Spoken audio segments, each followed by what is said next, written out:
నేను doctor N Upendra Kumar, senior consultant urologist, Care hospitals, Nampally.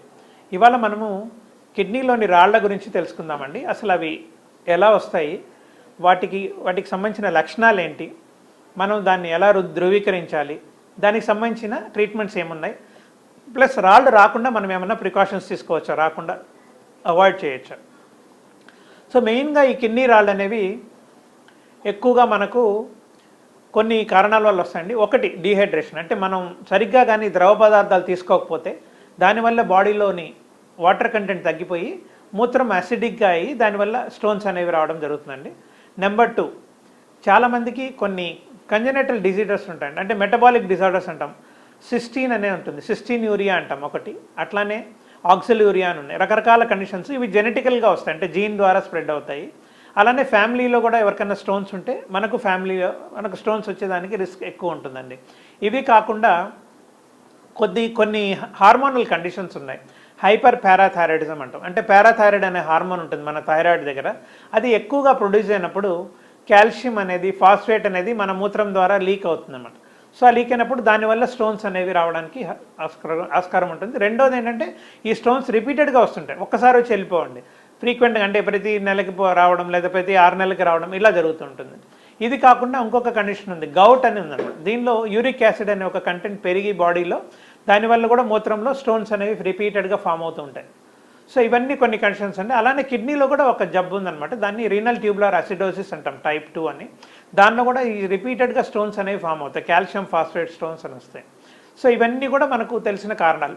And most common thing వచ్చి ఇప్పుడు నేను చెప్పినట్టు వాటర్ కంటెంట్ తక్కువ తీసుకున్న వాళ్ళకి ఎక్కువగా ఈ స్టోన్స్ అనేవి రావచ్చు. అలానే కొంతమందికి రిపీటెడ్గా యూరిన్ ఇన్ఫెక్షన్స్ ఉంటాయి, పర్టికులర్గా ఆడవాళ్ళలో చాలామందికి ఇన్ఫెక్షన్స్ అనేవి వస్తూ ఉంటాయి. అది కానీ నెగ్లెక్ట్ అయ్యి రిపీటెడ్గా కానీ వస్తే వాటి వల్ల కూడా స్టోన్స్ వస్తాయండి. సో వీటిని ఇన్ఫెక్షన్ స్టోన్స్ అంటాం. సో ఇవి మనకు కొన్ని కారణాలు అన్నమాట స్టోన్స్ రావడానికి. ఈ స్టోన్స్ ఎన్ని రకాలు, అవి ఎలా ఉంటాయో నేను చెప్తాను. స్టోన్స్ వచ్చి 3 రకాలండి. ఒకటేమో కాల్షియం ఆక్సిలేట్ స్టోన్ అంటాం, ఇది కామన్గా వస్తూ ఉంటుంది, చాలామందిలో మనం చూస్తుంటాం. ఒక 80% మందికి ఈ స్టోన్స్ ఉంటాయి. ఈ స్టోన్స్ ఏంటంటే ఏ మందులకు కూడా కరగవు. నెంబర్ 2, యూరిక్ యాసిడ్ స్టోన్స్ అని ఉంటాయండి. ఇవి జనరల్గా ఏంటంటే ఒక 20% మందిలో వస్తుంటాయి. ప్లస్ కొన్ని మెడిసిన్స్కి, ఆల్కలైజర్స్కి ఈ స్టోన్స్ అనేవి కరగడానికి ఆస్కారం ఉంది. మూడోది ఇన్ఫెక్షన్ స్టోన్స్. నేను చెప్పినట్టు ఇందాక రిపీటెడ్గా కానీ ఎవరికైనా మూత్రంలో ఇన్ఫెక్షన్స్ వస్తూ సరిగ్గా కానీ దాన్ని మనం కంట్రోల్ చేయకపోతే దానివల్ల కూడా కిడ్నీ స్టోన్స్ అనేవి ఫామ్ అవడానికి ఆస్కారం ఉంటుంది. సో ఈ 3 మనకు స్టోన్స్ కామన్గా వచ్చేవండి. సో వీటికి లక్షణాలు ఏంటి, మనకు అసలు స్టోన్ ఉందని ఎలా తెలుస్తుంది అంటే, జనరల్గా సివియర్ పెయిన్ వస్తుందండి, అది కూడా పక్కలో ఉంచి ముందు భాగానికి వస్తుంది అనమాట. దాన్ని కాలిక్ అంటాం. సో ఈ రీనల్ కాలిక్ వచ్చినప్పుడు టిపికల్గా ఇలా ఉంటుంది. దాంతోపాటు వామిటింగ్స్ రావచ్చు, లేకపోతే మూత్రంలో మంటగా రావచ్చు, లేకపోతే మూత్రం ఆగాగి రావచ్చు, మూత్రం ఎక్కువసార్లు రావచ్చు, తర్వాత మూత్రంలో బ్లడ్ రావచ్చు. కొద్ది మందికి ఇన్ఫెక్షన్ కానీ అసోసియేటెడ్ అయితే దాంతోపాటు చలి జ్వరం లాగా రావడం జరుగుతుందండి. సో ఇవన్నీ కామన్గా వచ్చే సిమ్టమ్స్. తర్వాత కొంతమందికి బ్లాడర్లో కూడా స్టోన్స్ ఫామ్ అవుతూ ఉంటాయి. అలాంటి వాళ్ళకి ఏంటంటే మూత్రం ఆగాగి వస్తూ ఉంటుంది అనమాట, ఎందుకంటే రాయి అడ్డం పడుతూ ఉంటుంది మూవ్ అయినప్పుడల్లా. సో మూత్రం వచ్చినట్టు వచ్చి ఆగి మళ్ళీ వస్తుంటుంది. సో ఇది కూడా మనకు ఒక లక్షణం అనమాట. సో ఈ స్టోన్స్ మనకు వచ్చాయా లేదా ఎలా కన్ఫర్మ్ చేసుకుంటాం, దానికి మనం ఎలా ట్రీట్మెంట్ తీసుకోవాలనేది నెక్స్ట్ నేర్చుకుందాం. సో దీనికి కన్ఫర్మేటరీ టెస్ట్ ఏంటంటే CT scan, plain CT scan KUB అని చేస్తాము. దానిలో మనకు స్టోన్స్ ఎక్కడున్నాయి, సైజ్ ఎంత ఉంది, ఎలాంటి స్టోన్, ఇందాక మీకు చెప్పినట్టు కరిగే రాయి, కరగని రాయి. కరిగే రాళ్ళు అంటే యూరిక్ యాసిడ్ స్టోన్స్ అనమాట. సో వాటి వల్ల కూడా మనకు తెలుస్తుంది అనమాట ఎలాంటి స్టోన్ ఇది అనేది ఉరామానిగా తెలుస్తుంది. స్టోన్స్ కిడ్నీలోనే ఉన్నాయా, లేదా కిడ్నీ పైప్ యూరేటర్ అంటాం దానిలో ఉన్నాయా, లేదా బ్లాడర్లో ఉన్నాయా, ఇవన్నీ కూడా మనకు ఒక ఐడియా వస్తుంది. ప్లస్ మనకి ఏదైనా ఇన్ఫెక్షన్ కానీ ఉంటే, కిడ్నీలో ఏదైనా ఇన్ఫెక్షన్ ఉందా, దానివల్ల స్టోన్స్ వచ్చాయనేది కూడా మనకు ఇండైరెక్ట్గా ఈ సిటీ స్కాన్లో మనం తెలుసుకోవచ్చండి.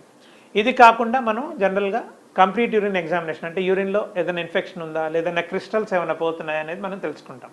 ఇది కాకుండా కిడ్నీ ఫంక్షన్ టెస్ట్ చాలా ఇంపార్టెంట్, ఎందుకంటే చాలామందికి రిపీటెడ్గా స్టోన్స్ వస్తుంటాయి. అలాంటి వాళ్ళకి కిడ్నీస్ డ్యామేజ్ అయ్యే రిస్క్ కూడా ఉంటుందండి నెగ్లెక్ట్ చేస్తే. సో అందుకని కిడ్నీ ఫంక్షన్ టెస్ట్, క్రియాటినిన్ అని, యూరియా అని ఉంటాయి, అవి చేయాలన్నమాట.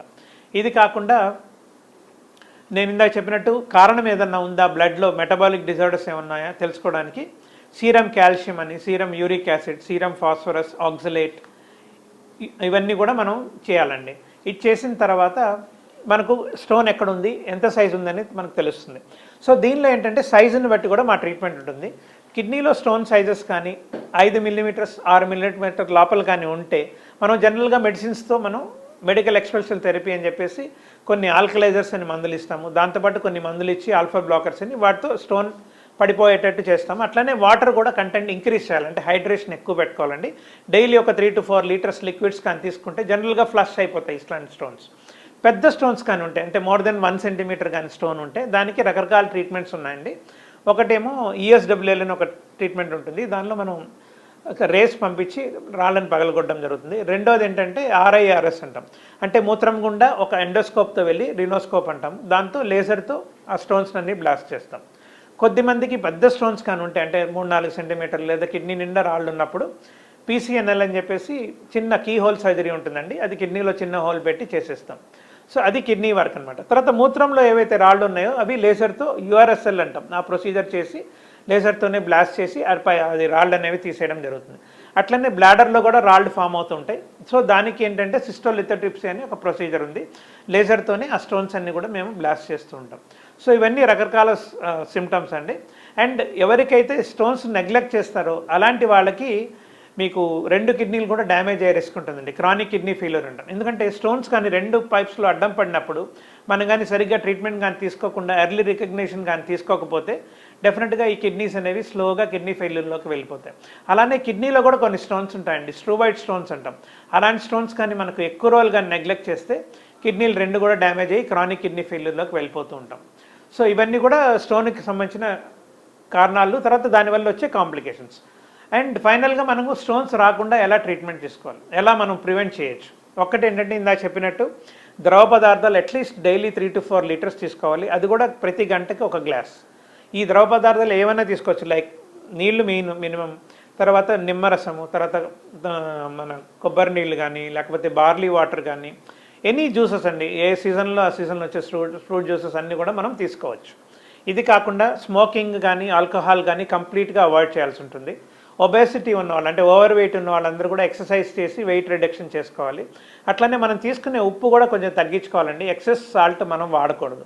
అలానే రెడ్ మీట్ అంటాం, అంటే మటన్, చికెన్ లాంటివి బాగా తగ్గించాలి, ఎందుకంటే వాటిలో ప్యూరిన్స్ అని ఉంటాయి, వాటి వల్ల కూడా ఈ యూరిక్ యాసిడ్ స్టోన్స్ కానీ అవన్నీ కూడా రావడానికి ఆస్కారం ఉంటుంది. ఇది కాకుండా మనం ఎక్కువగా కూడా ఈ సాఫ్ట్ డ్రింక్స్ ఉంటాయి చూసారా, కూల్ డ్రింక్స్, అలాంటివి అవాయిడ్ చేయాలండి. దాని బదులు జ్యూసెస్ తాగడం చాలా మేలండి. సో ఇవన్నీ కూడా కొన్ని ప్రికాషన్స్. ఇవి కాకుండా కొన్ని మెడికల్ ట్రీట్మెంట్స్లో కూడా మనకు ప్రివెంటివ్గా కూడా వాడచ్చండి. ఆల్కలైజర్స్ అని వస్తాయి, పొటాషియం మెగ్నీషియం సిట్రేట్ అని చెప్పేసి, అలాంటి మెడిసిన్స్ కానీ మనం రెగ్యులర్గా వేసుకుంటే ప్రివెంటివ్గా, సో మనకి స్టోన్స్ అనేవి ఒకవేళ వచ్చినా కూడా రాకుండా కూడా మనం ప్రివెంట్ చేసుకోవచ్చు. అలానే షుగరు, బీపీ ఉన్నవాళ్ళు కంట్రోల్లో పెట్టుకోగలిగితే జనరల్గా ప్రాబ్లం రాదు. అలానే ఇన్ఫెక్షన్స్ ఎవరికైతే వస్తున్నాయో యూరిన్ ఇన్ఫెక్షన్స్, ఇమీడియట్గా ట్రీట్మెంట్ తీసుకొని రాకుండా కూడా ప్రివెంటివ్గా కొన్ని క్రాన్బెర్రీ ఎక్స్ట్రాక్ట్స్ అని ఉంటాయండి, ఇన్ఫెక్షన్స్ రాకుండా, అవి కానీ మనం మెయింటైన్ చేయగలిగితే ఈ ఇన్ఫెక్షన్ స్టోన్స్ అనేవి రాకుండా ఆపచ్చు. సో ఇవన్నీ కూడా మనం తీసుకోవాల్సిన ప్రికాషన్స్. ఏదన్నా మీకు ప్రాబ్లం వచ్చినప్పుడు యూరాలజిస్ట్ని తప్పకుండా సంప్రదించండి. Thank you.